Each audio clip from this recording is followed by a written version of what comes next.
अस्सलाम वालेकुम viewers, welcome back to my channel. तो आज मैं बेमिफिक्स टैबलेट के बारे में आपको इन्फॉर्मेशन देने जा रही हूँ। इसका जो एक्टिव इंग्रेडिएंट है बेमिफाइलिन है और ये ज़्यादातर सांस की बीमारियों के लिए यूज़ की जाती है, ख़ासतौर पर asthma, bronchial asthma, chronic obstructive pulmonary disease यानी COPD, ब्रोंकाइटिस और उन मरीज़ों के लिए जिन्हें सांस लेने में तंगी, वीजिंग, सीने में झांकर या एयरवेज का तंग होने की वजह से मुश्किल होती है कि तंग होने की वजह से जो मुश्किल पेश आती है। तो ख़ास तौर पे ये टैबलेट्स लंग्स के अंदर ब्रोंकियल मसल्स को रिलैक्स करती हैं, जिससे हवा की नालियाँ खुल जाती हैं और पेशेंट को बेहतर सांस लेने में मदद मिलती है।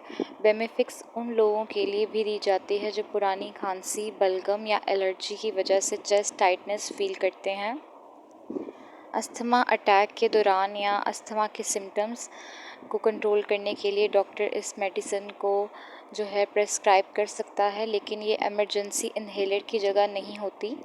इस मेडिसिन का काम एयरवेज में ब्रोंकोस्पैज़म को कम करना होता है, यानी वो हालत जहाँ सांस की नालियाँ तंग हो जाती हैं और पेशेंट को सांस लेने में दिक्कत होती है, प्रॉब्लम पेश आती है। COPD में भी ये टैबलेट यूज़ होती है, क्योंकि इस डिज़ीज़ में लंग्स आराम से जो है आहिस्ता आहिस्ता कमज़ोर हो जाते हैं और पेशेंट को हर वक्त सांस फूलने की प्रॉब्लम होती है। बेमिफिक्स लंग्स के मसल्स को रिलैक्स करके ऑक्सीजन की सप्लाई को इम्प्रूव करने में मदद करती है और पेशेंट को ज़्यादा आराम महसूस होता है। कुछ डॉक्टर्स इस दवा को उन पेशेंट्स को भी देते हैं जिन्हें रात के वक्त ज़्यादा अस्थमा सिम्टम्स होते हैं या जो एक्सरसाइज के बाद सांस की तंगी महसूस करते हैं।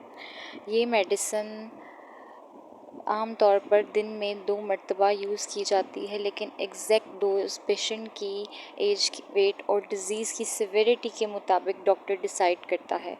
इस टैबलेट को खाना खाने से पहले लेना ज़रूरी बेहतर समझा जाता है, ताकि इसका असर अच्छी तरह से हो सके। बेमिफिक्स का इफ़ेक्ट आम तौर पर 1 से 2 घंटे में स्टार्ट हो जाता है और अक्सर इसका असर काफ़ी देर तक रहता है, जिसकी वजह से पेशेंट को बार-बार मेडिसिन लेने की ज़रूरत नहीं पड़ती। कुछ पेशेंट्स में ये मेडिसिन क्रॉनिक कफ को कम करने में भी मदद करती है। खास तौर पर यूज़ करना नहीं चाहिए, क्योंकि हर पेशेंट के लिए ये सूटेबल नहीं होती। जिन लोगों को दिल की सीरियस बीमारी, high blood pressure, liver disease, kidney problem, stomach ulcer या हाइपरथायरॉयडिज्म हो, उन्हें ये टैबलेट एहतियात से दी जाती है।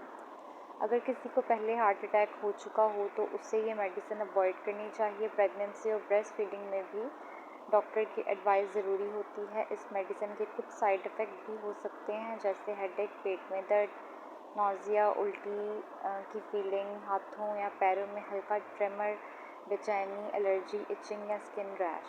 अगर किसी पेशेंट को सिवियर एलर्जी, सांस का ज़्यादा तंग होना या दिल की धड़कन तेज़ महसूस हो तो फ़ौरन डॉक्टर से रब्ता करना चाहिए। स्मोकिंग करने वाले पेशेंट्स में कभी कभी इस मेडिसिन का इफ़ेक्ट कम हो सकता है, क्योंकि स्मोकिंग लंग्स और मेडिसिन दोनों पर असर डालती है। बेमिफिक्स को दूसरी जन 3 मेडिसिन के साथ बिना डॉक्टर के एडवाइस के नहीं लेना चाहिए, क्योंकि साइड इफ़ेक्ट्स बढ़